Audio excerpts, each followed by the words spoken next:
or after a run. I would recommend 2 blocks because I know from my own past running experience, you can feel pretty tight, especially if this is after a training run. So the 2 blocks, the hands come directly to the blocks. And we'll start with our knees in a tabletop position and just step your right foot forward. I'm going to flip to the high setting of the blocks for these next few poses. So shift back, the left hip stacks over the knee, either the back toe is curled under or press the top of the foot flush with the ground. We'll curl the right toes back, firm the right outer hip back, and then press forward to the base of the toes. So this might be quite enough for you to stretch. What gets into the hamstring is the pulling back through the heel, or just gradually start to fold in. And it might be stillness or just some gentle pulsing movements to ease into the hamstring stretch. And send your breath into the creaky areas of the hamstring. Next, we'll target the quadricep and the outer hip just simply by stamping the right foot to the ground. The blocks, you might feel inclined to move back a little bit more.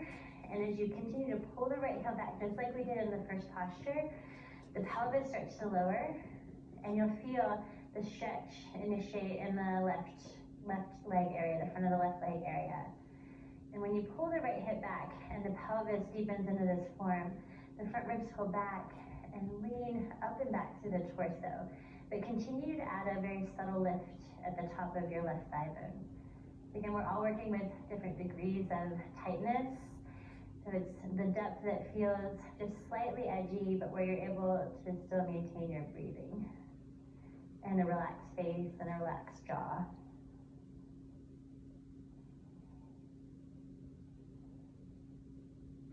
Next one, move the right block off to the side, and we'll come forward, flatten the left block, left hand on the block in its low flat setting. Scoot your right foot out towards the edge of the mat, and this is called runner's lunge.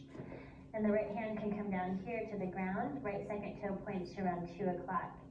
And roll your left shoulder cap open towards the left. If it's a far reach for your right hand to grab behind your foot for the deeper quad stretch, just start to pull your left heel in and then pulse it away. So feel the drawing of the heel in towards the body is helpful in supporting the quad stretch. And then I'll reach back and feed the heel in towards the body. So the movements feel good some days. You're always invited to just hold still if you're enjoying certain parts of the stretch. Then back toes release. Bring the block back to the flat setting.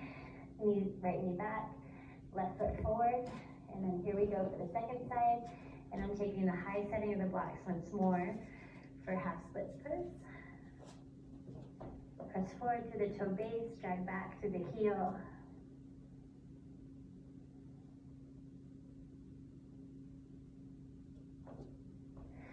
Stamp the left foot on the ground. Scissor the inner thighs in front to back. And again, adding a little more oomph into the quad stretch by walking the blocks back. Remember to honor where your body's at.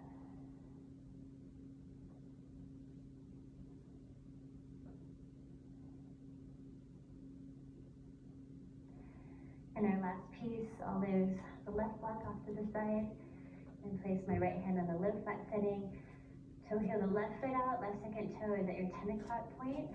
And you could stay with the left fingertips to the ground as you work the right shoulder open. Then the right heel in, you'll feel the stretch already.